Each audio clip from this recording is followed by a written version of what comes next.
Il-grazzja ta' Siedna Ġesu Kristu li fil-milja ta' żmien sar bniedem fil-ġewf ta' Marija Verġinej tkun magħkom ilkoll. Eżies, inġbarna flimkien il-lejla biex nagħtu ġieħ lil Kristu, il-mulej u s-sultan tagħna. Minn fuq is-salejb, Kristu tagħna lil Marija ommu biex tkun l-om tagħna.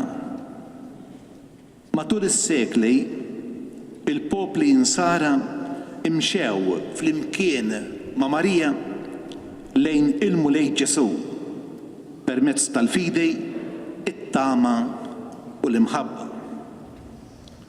Bħala sinjal tal-qima tagħhom lejn Marija, f'kull imkien bnewla santwarji sbieħ biex iħossu lilha tgħammar f'wosthom bis-saħħaħ il-fidi tagħhom. Aħna llum nixtiequ nroddu ħajr lil Alla li ried li f'dan is-santwarju tal-Madonna ta' Pino tant għażejs għalina l-Awċejn u l-Maltejn, il-Verġini Marija tgħammar f'wostna u tkellemna mill-kwadru devot li jżejjen bġieħ dan il-post għaddejs. Propju s-sena li ġejja sejrin infakru l-400 sena mitqijajt tiegħu f'dan il-post għażejs. Biex infakru din il-ġrajja qegħdin niftħu l-lejla sena Marjana Djoċesana li tasal fit-tmiema fis-solennità tat-tluħ ta' Marija fis-sema l-Assunta. Nixtiequ li matul din is-sena Marjana inħallu lil Marija tallimna infittxu aktar lil Ġesu. Nixtiequ nkomplu nitħeġġu f'imħabbitna lejha waqt li nżuruha f'dan is-santwarju tagħha. Nixtiequ li bħal Giuseppi u bħal Ġwanni, id-dixxieplu l-maħbub, ma nibżewx nilqgħu fid-djarna lil Marija u nagħmlu mid-djar tagħna santwarji ċkejknejn tal-Madonna biex il-familji tagħna ikomplu jitqazzu fl-imħabba permezz tat-talb. Nixtiequ li bl-għajnuna ta' Marija inkomplu niġġeddu bħala Knisja. Għalhekk waqt li niftħu is-sena Marjana nitfew il-ħarsa tagħna mill-ġdejt fuq il-kwadru għażejs tagħha u nsejħulha minn qalbna. Nibqgħu bil-wieqfa sakemm tinxtel il-kappella tal-Madonna ta' Pino.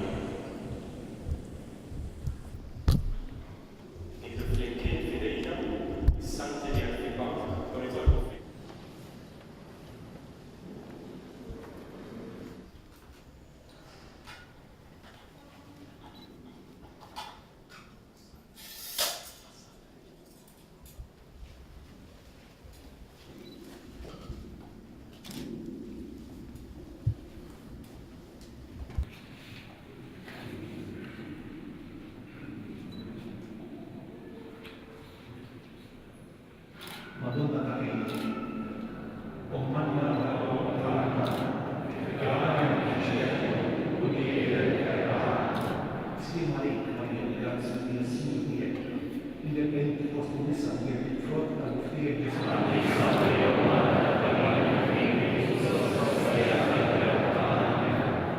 għal-bidna għal-tempju, il-ġiran, għal-ġwanna u Giuseppe, il-qob għal-bna għal-jad.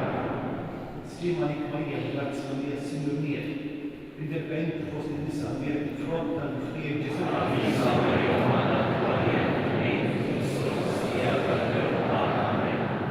Ġibnija il-libni, għajkun għaw, għad, il-ħazma il-ħema, il-ħema, Stima li grazzi li s-sinjurniet, indipendenti fost il-nisa għal front tal-ħfir Ġesu.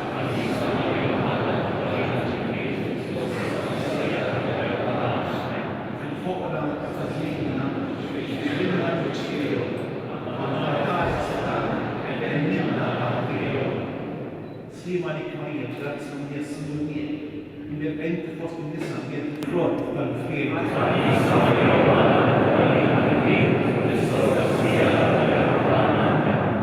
Għal sera konfiero tal-Padre rabbuna, grazzi Slima lik Marija, grazzi hija s-Sinjur miegħek. Indipendenti fost in-nisa miegħek frott tal-ħfier.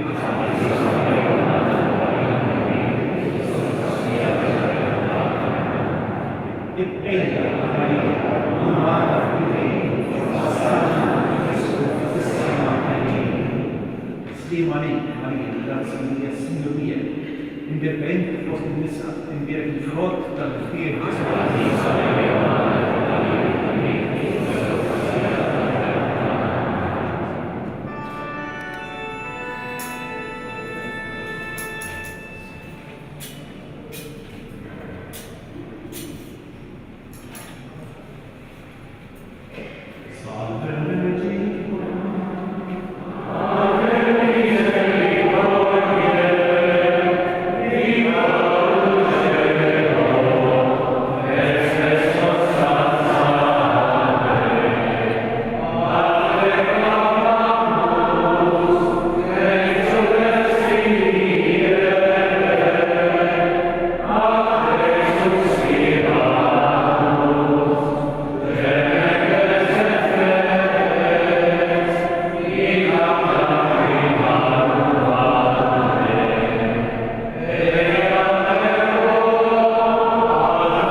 jasal fis-santwarju tas-sema.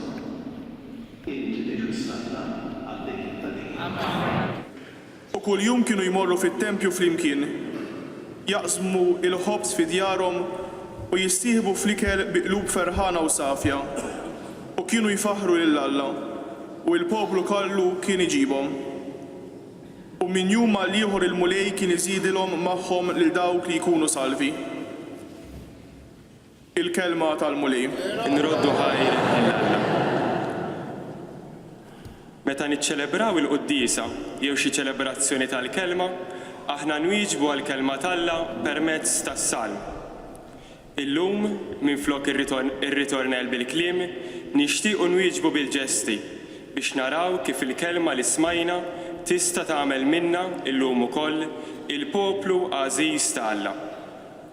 Matul is-sena fid-djoċesi u l-parroċċji tagħna jsiru ħafna għotjiet ta' karità, uħud minnhom fi Skiet. Illum għandna magħna rappreżentanti mill-Fondazzjoni Jarka, mid-Dar tal-Providenza u mill-Jesuit Refugee Service li lilhom Monsisqof se jippreżentalhom għotjiet ta' flus li jinġabru fil-knejjes tagħna matul din is-sena. Nistieden issa lil Father Michael Gallia sabiex jilqa' tmexxi l-arka u dar il-ġublew tal-ħniena. Din il-ġabra ssir kull sena fit-tieni ħadd tal-Għid. Nistieden issa lil Father Martin Mikallef sabiex f'isem id-dar tal-Providenza jilqa' s-somma ta' 25,400 euro. Din il-ġabra ssir kull sena fl-ewwel ta' Jannar. Fl-aħħar nett nistieden lil Father Mark Kakija f'isem il-Jesuit Refugee Service sabiex jilqa' lotja ta' 13,205 euro b'risq il-ħidma tagħhom mar-refuġjati f'pajjiżna. Ejjew issa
Il-mulej ma'kom. Għadim l-Evanġelju skont San Ġwan.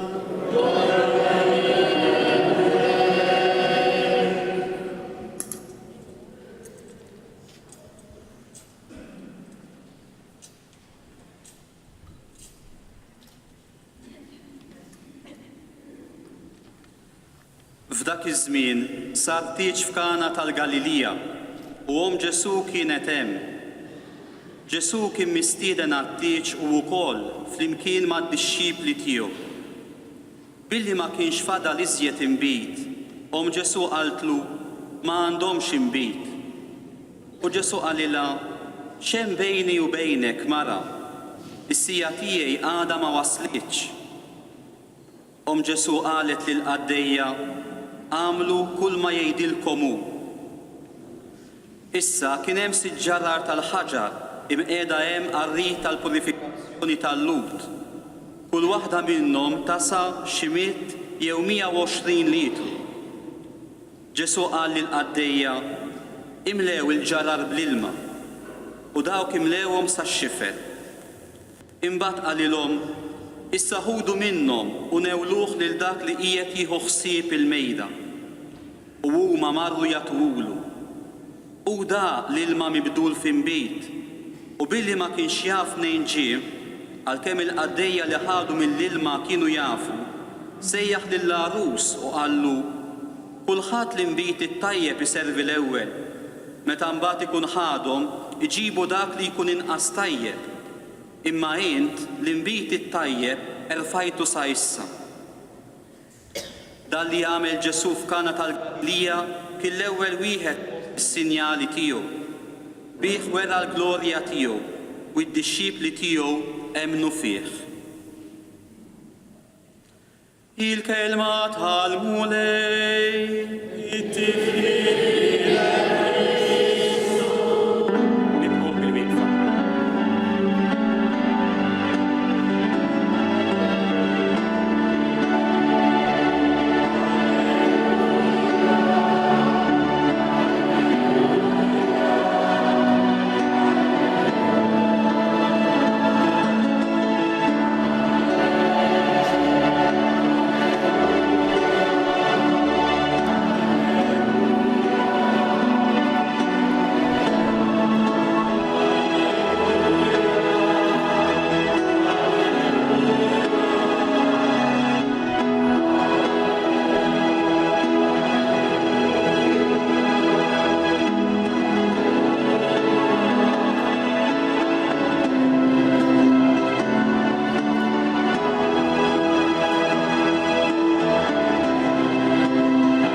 il-qiegħda. Fix-xahar ta' Ottubru, il-Knisja għexet l-esperjenza tas-Sinodu taż-żgħażagħ. Il-Papa qed jistieden lill-Knisja kollha biex iż-żgħażagħ ikunu l-protagonisti ġodda tal-ħidma tal-evanġelizzazzjoni l-ġdida. Magħna llum għandna grupp ta' żeffina żgħażagħ mill-Jada Dance Company Gozo Choreography taħt it-tmexxija ta' Kristabel Bajjada li ser jaqsmu magħna il-ferħ tal-Vanġelu permezz ta' sfin. Iż-żifna trid tistedinna nifhmu aktar li l-Ewkaristija maqsuma fil-knejjes tagħna trid issir Ewkaristija li tinqasam mal-foqra tad-dinja.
Ħejjew issa sabiex nisimgħu l-kelma tar-Raj tagħna l-Isqof Mario Grech. Fil-Vanġelu li għadu kif tħabbrilna, smajna r-rakkont tat-Tiġ ta' Kana. F'din il-ġrajja tat-Tiġ ta' Kana, San Ġwan ma jirrakkontalniex biss xi ħaġa li ġrat bejn żewġ arajjes tant snin ilu, imma qed jagħtina wkoll dettalji dwar il-qagħda reliġjuża ta' Iżrael li kif nafu mill-Iskrittura Alla kien arrasa miegħu. Iżrael bil-ludej fil-femminejli.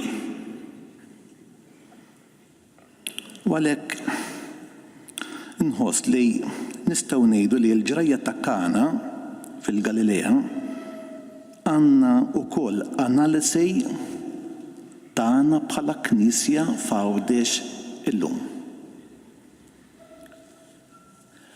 Meta lil Ġesu u Marija tiġbidlu l-attenzjoni u tgħidlu m'għandhomx imbejt, mhux spiċċalhom l-imbejt, m'għandhomx imbejt. F'isem ġensa, Marija qiegħda tfisser lil Ġesu dak li kien il-poplu magħżul ta' Alla minkejja li kellu tradizzjoni reliġjuża antika ħafna, kien tilef il-gost ta' Alla. It-tempju kien iddilu deħ bil-gbejr. Spiritwalment kien qiegħed iħossu insodisfatt għall-aħħar. L-erq ta' dan kollu kien ġej mill-fatt li ma' żmien il-ħajja spiritwali tagħhom soffriet bidla kbira. Ir-relazzjoni tal-Lowt ma' Alla ma baqgħetx relazzjoni ta' namur u erosija imsensla bl-imħabba, imma ġiet ridotta għall-osservazzjoni ta' ħafna regoli u liġijiet. Iżrael ma baqax l-għarusa li titaxxaq bil-ħlewwa u t-tjubija tal-għarus Alla. Minflok il-Lowt saru il-sira taħt il-madmat tal-liġej. U biex tkompli taqgħod, ir-rabbini kienu iħampqu li jimmerita huwa maħbub minn Alla biss min iħares il-liġej. U allura biex jgħinuh joqgħod għal-liġej, il-gwidi spiritwali tiegħu bdew iżidulu aktar regoli. U hekk bidlu il-kelma tal-Alla ma' kodiċi ta' normi. Aktar ma żdiedu ir-regolamenti, il-bniedem aktar ġie konxju mid-djufija tiegħu u kiber fih is-sens tal-ħtija. Għaldaqstant ħolqu riti tat-tisfija tal-purifikazzjoni bl-ilma. Imma il-ġarar imqiegħda għall-purifikazzjoni li jsemmi l-Vanġelu kienu vojta. Mhux biss għax ma kienx fihom ilma, imma wkoll fis-sens li ir-ritwali tal-purifikazzjoni ma kienux qegħdin jgħinu lill-poplu tal-Alla jikkonverti. Ma kienux jimlew il-qalb tal-bniedem bil-paċi u s-serenità. Kif diġà għedna ir-rakkont ta' Kana jaf ikun ir-rakkont tal-ġrajja tagħna llum. Madwarna qed ngħid għalina bħala poplu tal-Alla hemm sinjali ċari li jindikaw li m'għandniex imbejt. Imbejt kellna, imma ġara li issa minħabba l-istess raġunijiet li semmejt aktar il fuq l-imbejt spunta u sarilna ħall. Il-miraklu li seħħ f'Kana ma kienx l-ilma jinbidel f'imbejt, imma li permezz ta' dan is-sinjal Ġesu wera il-glorja tiegħu. Sa dak il-waqt li l-ġarar imtlew bl-imbejt, Ġesu kien hemm, kien fosthom, madwarhom. Imma kienet preżenza moħbija. Tant li l-mistednin ma ntebħux bih. Jgħid San Ġwan, ġie f'daru u niesu ma rfuħx. Imma hekk kif huwa der fil-glorja, id-disċipli emmnu fih. Eżistijaj, illum ukoll Ġesu qiegħed magħna fostna. Imma huwa fatt ukoll li fost dawk li jmorru l-Knisja jew jieħdu sehem fiċ-ċelebrazzjonijiet varji tagħna, kif ukoll fost dawk li tagħmdu imma inqetew minn mal-komunità, hemm ħafna li għadhom ma ltaqewx ma' Ġesu. Għalhekk il-missjoni urġenti tagħna bħala Knisja hija li nagħmlu ħelitna il-kol kemm aħna biex illum Ġesu juri il-glorja tiegħu u l-bnedmin jemmnu fih. Għalhekk inħeġġiġkom toħolmu atteġġamenti pastorali ġodda li jistgħu jikxfu il-ġmiel ta' Ġesu. Huwa dan il-ġmiel li ma jintefiex, li għandu l-qawwa li jiġbed u jibdel il-bnedmin. Aħna nistgħu naslu biex nċartu il-velu li qed jaħbi din is-sbuħija bix-xandir tal-kelma, il-formazzjoni nisranija, il-liturġija, kif ukoll bl-attività karitattiva. L-aqwa fosthom hija l-karità mal-foqra. Għalhekk xieraq li matul din is-sena Marjana il-komunitajiet parrokjali jistinkaw biex jitejbu l-impenn tagħhom f'dawn it-tliet oqsma. U ma jibżewx ikunu innovattivi fl-inizjattivi tagħhom. Kif skont it-tradizzjoni biblika l-imbejt ġdejt f'Kana ifisser il-wasla tal-Messija, hekk ukoll llum neħtieġu minn dan l-imbejt biex il-bniedem jinduna li l-Messija qiegħed fostna. Xi awturi jgħidu li Ġesu li tissemma fil-Vanġelu ta' Kana li waslet il-karba ta' Iżrael lil Ġesu mhix biss Marija, imma wkoll il-komunità spiritwali li fiha Ġesu twieled, trabba u kiber. Għalhekk Ġesu tiġbor fija lil dawk il-persuni twajba, il-fdal ta' Iżrael li jarfu il-qagħda reliġjuża ta' żmienhom ma kienitx aktar sostenibbli u li t-tempju ma kienx għadu l-amara ta' Alla.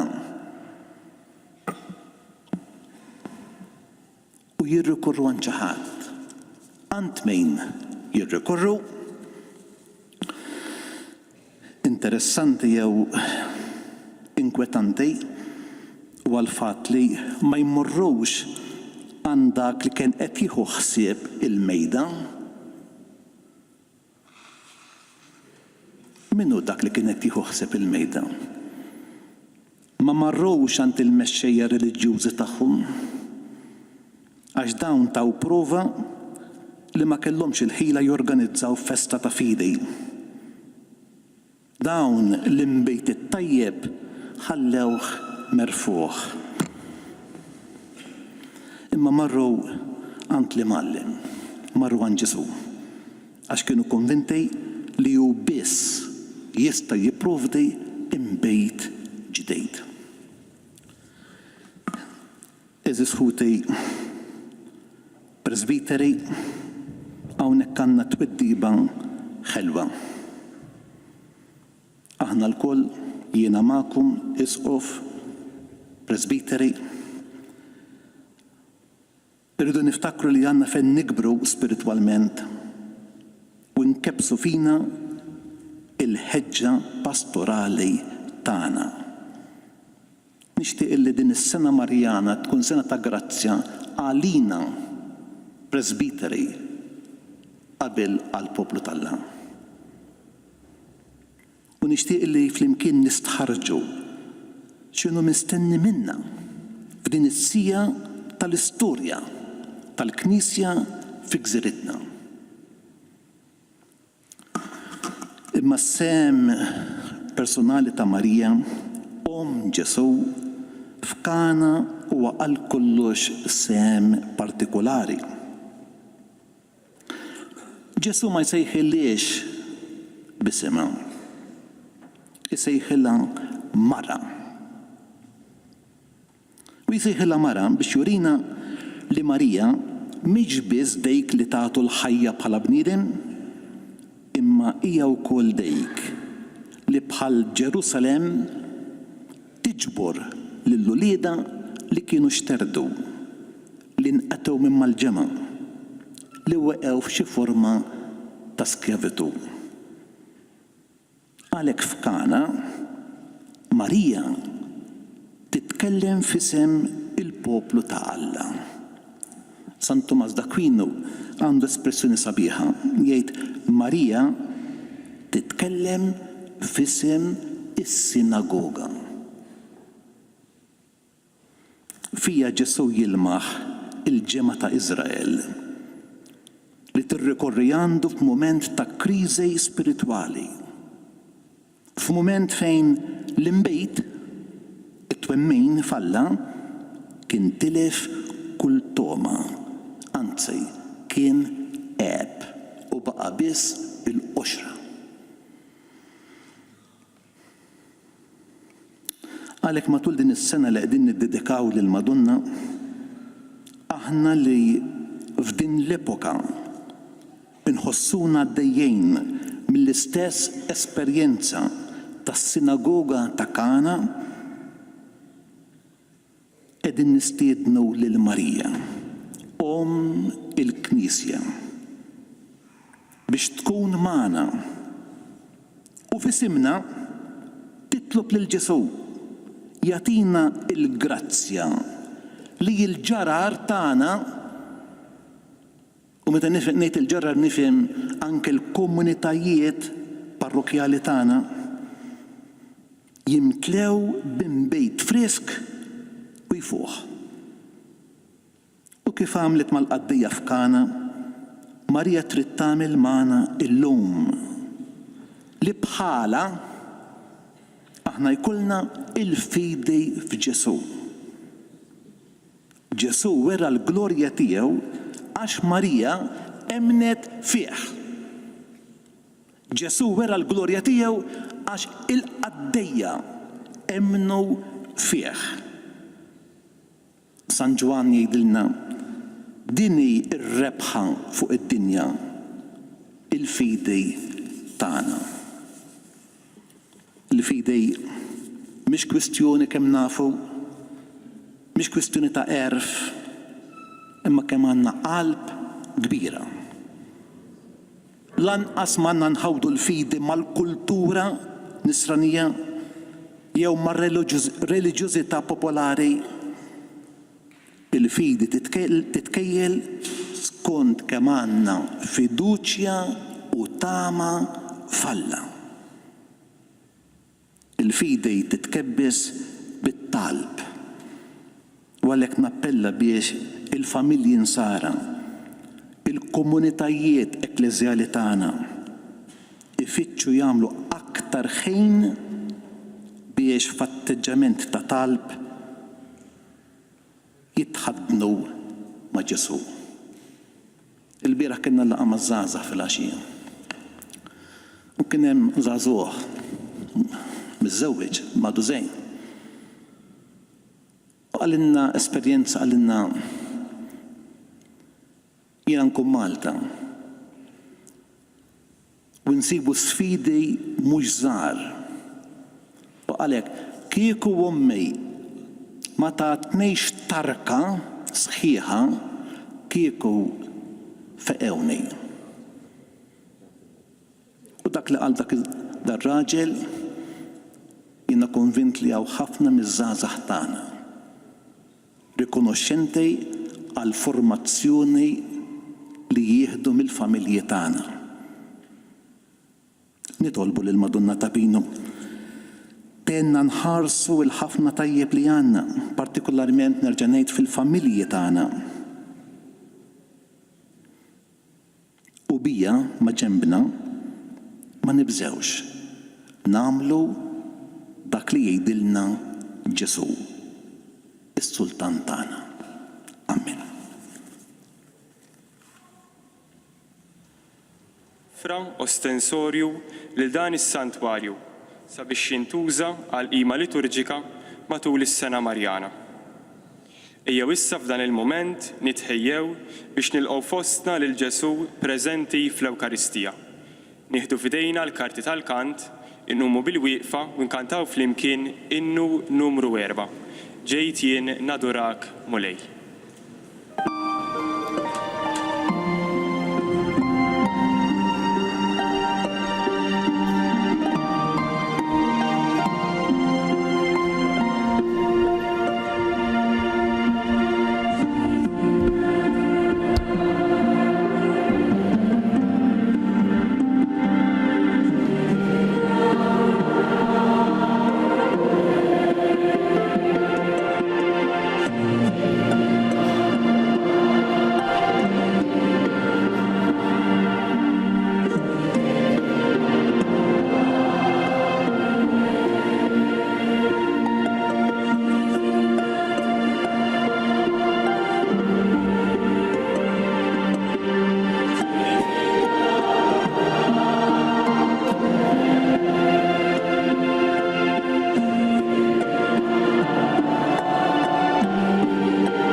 Ninżlu għal-kubtejna.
Xej u Salvatur tagħna, uħsib kulħadd fil-poplu tiegħek.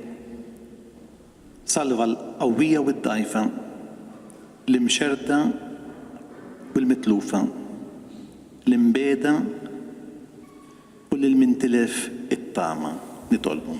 Ismana nitolbu mulej. Imħallef ġust, edna fil-lemin tiegħek meta tagħti s-saltna lill-Alla l-Missier. Għatina s-saltna imħejja għalina sa mill-ħolqien tad-dinja nitolbu. Ismana nitolbu mulej. Prinċep tal-paċi, eqret l-armi tal-gwerra minn fuq l-art kollha. Tkellem fuq isliem mal-ġinus u l-popli nitolbu. Ismana nitolbu mulej. Int li ħadd il-ġinus b'wirdek, iġbor l-umanità bit-tajjeb kollu tagħha fil-Knisja tiegħek, is-saltna li tak il-Missier. Għamel l-bnedmejn kollha jarfu fejk ir-ras tagħhom fl-għaqda tal-Ispirtu Santu nitolbu. Ismana nitolbuk mulej. L-Ewkaristija tagħmilna ħaġa waħda, biqlub ferħana u safja. Nistiednu issa li tfal li hawn preżenti sabiex jersqu hawnhekk fil-ġenb, sabiex tingħatalhom xama, sabiex waqt il-kant tal-missiena jinġabru madwar l-artal. Nħeġġu lit-tfal sabiex jitilgħu bil-mod għal dawn ix-xemat.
U Alla li f'dan is-sagrament tal-għaġeb ħallejtilna t-tifkira tal-passjoni tiegħek, għatina tolbok li nqimu l-misteru tal-ġisem u d-dem tiegħek, hekk li nħossu fina bla qiegħda dak li rebħitilna l-fidwa tiegħek.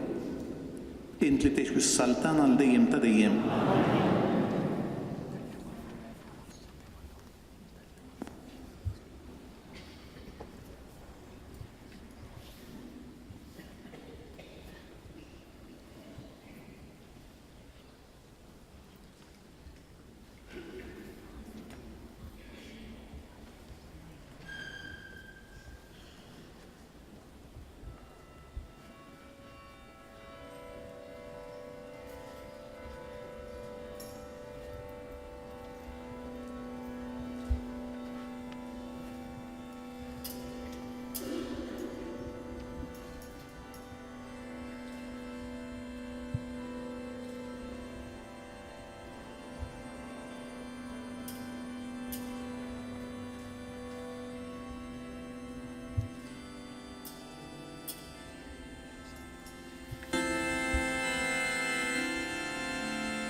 Birek Ġesu Kristu veru Alla, veru bniedem.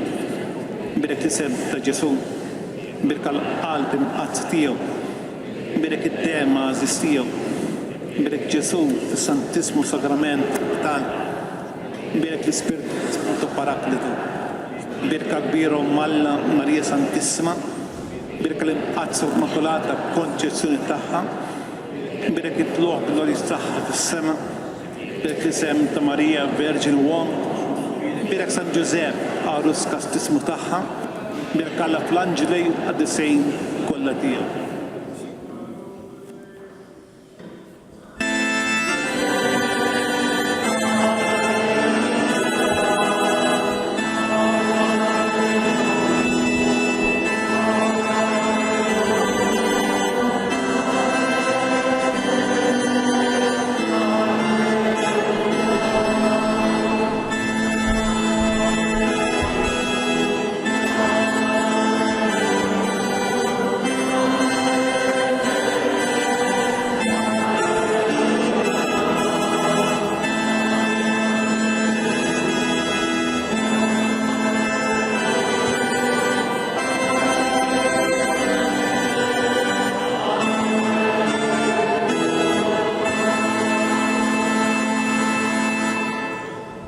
Qabel intemmu din iċ-ċelebrazzjoni, nistiednu issa lil kappillani sabiex jersqu quddiem l-isqof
Inħeġġukom tieħdu sehem fl-inizjattivi li ser isiru kemm fid-diyoċesi kif ukoll fil-parroċċi tagħna sabiex flimkien niċċelebraw din is-sena Marjana.